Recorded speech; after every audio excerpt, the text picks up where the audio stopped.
नमस्कार मित्रांनो, तुम्हा सर्वांचं आपल्या युट्यूब चॅनल NNG महाराष्ट्रामध्ये खूप खूप स्वागत आहे. आत्ताच हिंद केसरी असं माळशिरसचं मैदान मित्रांनो चालू आहे आणि या मैदानामध्ये ना 49 जो गट होता ना, लय म्हणजे लय आपल्या जवळचा आपले तर होताच होता. कारण का बिनजोडचा बेताज बादशाह राहुलभाई पाटील यांचं काळीज मथुर आणि आपला शिरसवडीकरांची रायफल ही गाडी म्हणजे गाडी भरपूर दिवसांपासून इच्छा होती ती आपली पूर्ण झाली होती आणि ह्या मैदानात मित्रांनो पळणार होती. पण झाला असं की गाडी सुटायच्या अगोदर गाडी जशी पेडगावला मथुरची सुटून गेली होती तशाच प्रकारे ही जी गाडी ती सुटून गेली हातातनं. आणि मित्रांनो, प्रेक्षकांचं जसं प्रेम आहे मथुरवरती रायफलवरती तशी ती गाडी प्रेक्षकांनी मित्रांनो अडवली.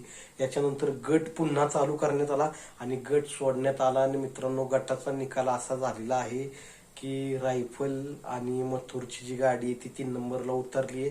ते दुःख वाटतंय कारण का हे जे मैदान आहे ना जबरदस्त असं मैदान होतं. कारण का मथुरनं इथं 1 नंबर केला होता, इतिहास रचलेला आहे.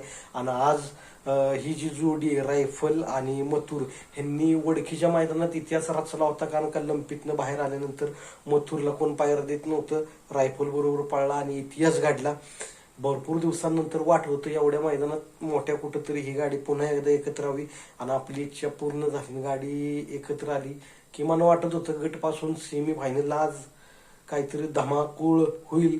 पण काय आता नशिबाच्या पुढं किंवा काय आता काय सांगू शकत नाही आपण, काय बोलूही शकत नाही. कारण का गाडी ही गटालाच बाद झालेली आहे. खूप म्हणजे खूप दुःख वाटते, वाईट वाटते. गाडी खरं एवढी मोठी गाडी आहे, गाडी राहायला पाहिजे होती. खूप बरं झालं.